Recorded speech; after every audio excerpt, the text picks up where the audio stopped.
Quand on a peur de manquer, on se dit qu'on pourrait perdre au change, donc on ne change pas. Et cela affecte notre parcours de carrière et notre créativité.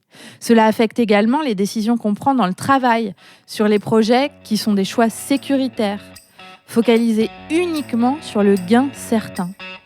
Et cela met malheureusement des œillères pour de potentiels succès si on faisait différemment et qu'on acceptait de perdre pour gagner. Bienvenue à toutes les femmes ambitieuses.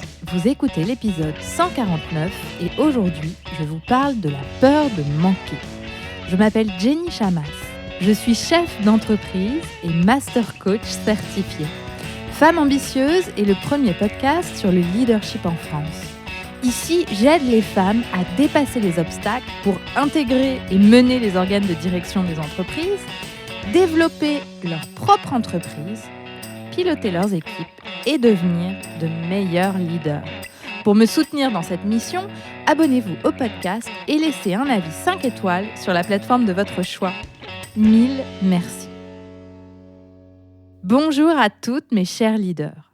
Je me réjouis de vous retrouver après ces quelques semaines de pause sur le podcast. J'espère que vous avez bien profité de votre mois d'août et que vous êtes prêtes pour aborder la rentrée en douceur. Si vous sentez monter un vent de stress et que vous vous dites « Oh là là là là là, j'ai des centaines, des milliers de mails qui m'attendent » et que vous êtes déjà en train de faire tourner en boucle votre to-do list dans votre esprit, eh bien j'ai une surprise pour vous. Je vous propose une masterclass spécialement dédiée à la rentrée pour que vous puissiez la préparer et vous sentir aux manettes et ne pas sombrer dans le débordement dès le 1er septembre. Vous allez pouvoir maîtriser votre agenda de ministre. Rendez-vous donc le mardi 7 septembre de 12h30 à 13h30 pour une heure de masterclass en ligne et gratuite. Maîtrisez votre agenda pour mieux leader dès la rentrée. Au programme de cette heure ensemble, nous verrons ce qui crée en vous la sensation de débordement et comment faire concrètement pour alléger votre planning tout de suite et être plus efficace dans votre leadership. Je répondrai aussi en direct à toutes les questions que vous vous posez. Et pour toutes celles d'entre vous qui seront inscrites et présentes à la masterclass en direct, vous recevrez en plus un cadeau bonus. Alors inscrivez-vous gratuitement sur jennychamas.com/masterclass ou en cliquant sur les notes de cet épisode et on se retrouve le mardi 7 à l'heure du déjeuner pour une masterclass ensemble. Aujourd'hui, j'aimerais qu'on plonge ensemble dans la notion de peur de manquer. Cette peur si présente partout en nous du pas assez. Pas assez d'argent, pas assez de nourriture, pas assez d'amis, pas assez d'opportunités, pas assez de responsabilités, pas assez rapide, pas assez de mètres carrés, pas assez de vêtements, pas assez de kilos perdus. Bref, cet état d'esprit de manque, d'insatisfaction, de toujours chercher du plus en ayant le sentiment qu'on vit du moins en permanence. Si je fais un épisode sur cette peur de manquer, c'est parce que je la vois partout. Et je sais que de nombreuses leaders la vivent au quotidien et qu'elle vous dessert totalement. Cette peur crée des comportements qui sont contraires à ce que les personnes qui ont peur de manquer veulent, l'abondance. Comment se manifeste la peur de manquer ? Je vais vous donner des exemples variés. Et puis, vous verrez si vous vous reconnaissez dans l'un ou plusieurs de ces exemples. Vous êtes à table et vous vous servez une grosse part du plat familial, comme si votre assiette devait être super remplie alors que vous avez mangé le matin même et que vous remangerez le soir même. Et par exemple, c'est vouloir se servir seul et dire non à la personne qui vous propose de vous servir par crainte de ne pas être assez bien servi. C'est faire des valises 3 fois plus grosses que les besoins réels par peur de ne pas avoir assez de vêtements le moment venu sur votre lieu de vacances. C'est atteindre votre objectif de chiffre d'affaires ou de rémunération et de s'inquiéter de la suite, des prochains mois, de la capacité à continuer à reproduire ce que vous avez déjà fait ou de votre capacité à faire mieux. C'est repousser certaines décisions financières par peur de ne pas avoir assez d'argent plus tard. Par exemple, ne pas recruter alors qu'on en a besoin. Ne pas changer de job par peur d'avoir moins bien ou de ne plus avoir de job car on ne passerait pas la période d'essai. C'est ne pas se lancer dans l'entrepreneuriat par peur de ne pas pouvoir assurer financièrement, même quand vous avez de l'argent de côté, le chômage pour 2 ans et un partenaire qui a un emploi stable. La peur de manquer s'apparente à un sentiment d'insécurité provoqué par une pensée de l'ordre de « ça ne va pas être assez » ou « ça ne va pas être assez bien » ou « si je donne X, je perds Y ».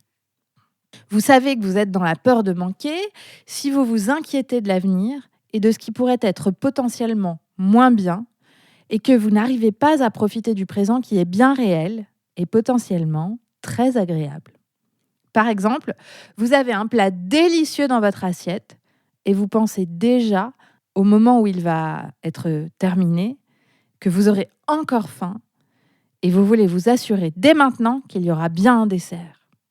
Autre exemple, vous vous versez enfin un salaire, mais vous avez peur de ne pas pouvoir vous le verser dans 6 mois, alors que rien n'indique que ce sera un problème dans 6 mois. Alors, vous hésitez à vous le verser tout de suite. Dans le monde du leadership, la peur de manquer est un problème majeur parce que cela freine plusieurs choses.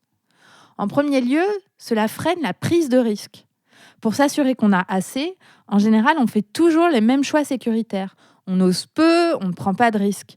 On change moins de job, moins d'entreprise, moins de stratégie. On se lance rarement dans l'entrepreneuriat car on a peur de perdre une sécurité financière. Et quand on a peur de manquer, on se dit qu'on pourrait perdre au change, donc on ne change pas. Et cela affecte notre parcours de carrière et notre créativité. Cela affecte également les décisions qu'on prend dans le travail, sur les projets qui sont des choix sécuritaires, focalisés uniquement sur le gain certain. Et cela met malheureusement des œillères pour de potentiels succès si on faisait différemment et qu'on acceptait de perdre pour gagner. La peur de manquer freine également la générosité dans le travail. Et je ne parle pas simplement d'argent ici, même évidemment si cela a toute son importance. Mais je parle de générosité au sens large, de générosité humaine, de don de soi et à l'autre, d'écoute, de partage, d'être leader et de donner du temps, d'apporter de la valeur aux gens avec qui et pour qui on travaille, que ce soit vos équipes, vos clients, vos collègues. Quand on a peur de manquer, on se dit « je ne vais pas avoir assez de temps ». Donc, on rogne sur ce qu'on donne. Ou alors, on se dit, je risque de perdre des clients si je recommande tel ou tel collègue ou tel client. Donc, surtout, je ne recommande pas d'autres professionnels super qualifiés qui pourraient éventuellement me faire de l'ombre. La peur de manquer freine également le développement de soi en tant que leader et que professionnel. Quand on a peur de manquer, on s'appuie sur ce qu'on a déjà. Et on s'assure que ça ne change pas. Donc, par exemple, on évite de recruter des gens brillants, plus brillants que soi, au risque de se faire prendre la place. Et donc, on se développe moins, car on montre moins ses failles, on apprend moins des autres, on met un masque qui dit « je sais très bien et je suis valable, donc surtout, ne changeons rien ». Pourtant, cette peur de manquer est irrationnelle. Souvent, elle se manifeste chez des personnes qui ont déjà tout ce qu'il leur faut, et pour qui manquer ne voudrait pas vraiment dire manquer dans le sens de mal vivre, ne pas pouvoir se loger, ne pas pouvoir se nourrir, ne pas pouvoir avoir recours à des soins en cas de maladie.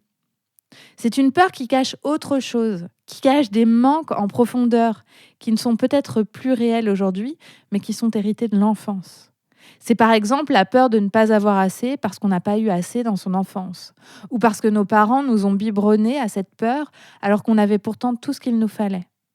Comme le stress de ne pas avoir assez d'argent par exemple, alors que tout va bien pour vous financièrement. La peur de se faire piquer la place suite à un mauvais souvenir à l'école ou parce que tout le monde pense qu'il n'y a pas assez de place pour tout le monde et donc il vaut mieux sécuriser sa place. Le stress, par exemple, de ne pas avoir sa place de ciné ou sa place sur le marché pour son entreprise. Mais si vous décortiquez vos peurs de manquer actuelles, souvent elles n'ont pas de fondement au présent. C'est-à-dire qu'il y a toujours de la place sur le marché, ou alors vous allez vous positionner un peu différemment. Il y a toujours de la place au ciné. Si c'est pas pour ce film-là, ce sera pour un autre. Enfin bref, on trouve toujours. En fait, cette peur de manquer, c'est un héritage émotionnel qui vient de loin et qui n'a plus vraiment lieu d'être aujourd'hui. Et le problème avec cette peur, c'est qu'elle alimente des comportements qui reproduisent ce même schéma et ne vous invitent pas au changement. En gros, elle vous encourage à avoir peur, encore et toujours, de manquer. Par exemple, j'ai accompagné une cliente brillante qui avait besoin d'une personne supplémentaire dans son équipe, mais qui était animée par une peur qu'on lui dise non à cette ressource supplémentaire. Elle avait peur qu'on lui dise non et en même temps, elle avait peur de ne pas avoir cette ressource, elle avait peur d'en manquer. Et son collègue, présent dans l'entreprise depuis plus longtemps, lui disait que c'était une mauvaise idée de demander, qu'elle n'obtiendrait jamais ce qu'elle voulait. Tous deux étaient animés par la peur de manquer. Lors d'un coaching ensemble, elle a détricoté le fil de cette peur et puis elle a constaté qu'elle n'était pas vraiment rationnelle, qu'il n'y avait aucune preuve par ailleurs que c'était impossible d'obtenir cette ressource. Alors, elle a élaboré une stratégie pour faire sa demande et finalement a obtenu le recrutement d'une personne de plus pour son équipe. Alors, dépasser cette peur de manquer lui a permis de créer de l'abondance. Si elle était restée animée par sa peur, elle n'aurait pas demandé et évidemment, elle n'aurait pas obtenu. La peur de manquer nous trompe bien souvent. Et oui, peut-être que sa direction aurait pu dire non à cette ressource supplémentaire. Mais au moins, en demandant, elle pouvait savoir si sa peur était valable ou non. Et elle pouvait aussi savoir pourquoi sa demande n'était pas reçue si c'était le cas. Ça lui aurait permis de toute façon d'avancer sur le sujet. Et puis, elle aurait lidé son projet et aurait trouvé une autre solution. La peur de manquer paralyse et réduit vos perspectives de croissance. En effet, quand vous ressentez cette peur, vous êtes sur vos gardes. Vous vous assurez de bien tout maîtriser, vous comptez et vous continuez à faire exactement comme d'habitude. Or, quand on reproduit les mêmes actions, on crée les mêmes résultats. Et donc, vous allez passer votre vie à avoir peur de manquer, quelles que soient les circonstances, même quand vous aurez plus de temps, même quand vous aurez plus d'argent, même quand vous aurez plus d'espace, etc. Vous aurez toujours peur qu'un homologue soit meilleur que vous aurez peur des lendemains compliqués financièrement ou humainement, vous aurez peur de ne pas avoir assez à manger, même quand la table est remplie de nourriture. Dans le programme de coaching Leaders Ambitieuses, nous coachons beaucoup sur la peur de manquer financière. C'est une émotion qui revient souvent lors des changements de poste, changements d'entreprise ou création d'entreprise. Or, cette peur génère de l'indécision, un statu quo qui nous pousse à rêver à tout ce qu'on voudrait sans se donner les moyens de l'atteindre. Alors, on fouille dans nos croyances profondes et on essaye de trouver d'où vient cette peur financière et surtout, on travaille à la façon de s'en affranchir. Parce que la peur de manquer est autoréalisatrice. Elle crée le manque. Quand on a peur de manquer, on voit tout ce qui nous manque ou tout ce qui pourrait potentiellement nous manquer dans le futur. Et donc, on renforce cette peur du manque. Et quand notre cerveau est occupé à ça, il ne voit pas tout ce qu'on a déjà. Il ne voit pas toute l'abondance qui existe dans nos vies. La possibilité de manger à sa faim, la chance d'avoir un compte en banque sur lequel il y a des euros qui nous permettent de nous loger, de nous vêtir, d'avoir des loisirs. La peur de manquer n'a aucun bénéfice, sauf éventuellement pour faire ses comptes, des budgets et prendre des décisions rationnelles. Mais cette peur s'arrête rarement là. Car même lorsque les budgets disent que tout est au vert, la peur est toujours là. Puisqu'en fait, cette peur ne naît pas de votre situation présente ou future, mais de toutes les pensées que vous avez au sujet de votre situation. La bonne nouvelle, mes chers leaders, c'est qu'avec ce que je viens de vous exposer, vous devrez être en mesure de reconnaître dans quelle situation vous avez peur de manquer. Demandez-vous, est-ce que vous avez peur de manquer ? Si oui, de quoi ? D'argent ? De temps ? De leadership ? De ressources dans votre équipe ? D'idées ? Et pourquoi avez-vous peur ? Pourquoi vous racontez-vous cette histoire ? Je vous invite à observer tout ce que vous avez déjà. L'abondance dans laquelle vous vivez déjà. Et tout ce qui est là, dans votre vie, qui ne manque pas, puisqu'il est là, il existe. Cette prise de conscience est une première étape essentielle. Et pour aller beaucoup plus loin, il y a le programme Leaders Ambitieuses. Pour transformer cette peur de manquer en apaisement, en confiance, en la vie et en l'avenir, mon équipe et moi sommes là pour vous apprendre à hacker votre cerveau, gérer votre peur et agir différemment. Êtes-vous prête à créer l'abondance dont vous rêvez et profiter de tout ce que vous avez déjà dans votre vie, votre carrière et votre quotidien ? Si vous êtes une femme leader en entreprise ou entrepreneur ou exerçant une profession libérale et que vous voulez être une meilleure leader, le programme Leaders Ambitieuses est pour vous. Nous serons ravis de vous accompagner. Pour nous contacter, vous pouvez cliquer sur le lien dans les notes de cet épisode ou vous rendre sur la page jennychamas.com/coaching et cliquer sur « Travailler avec nous ».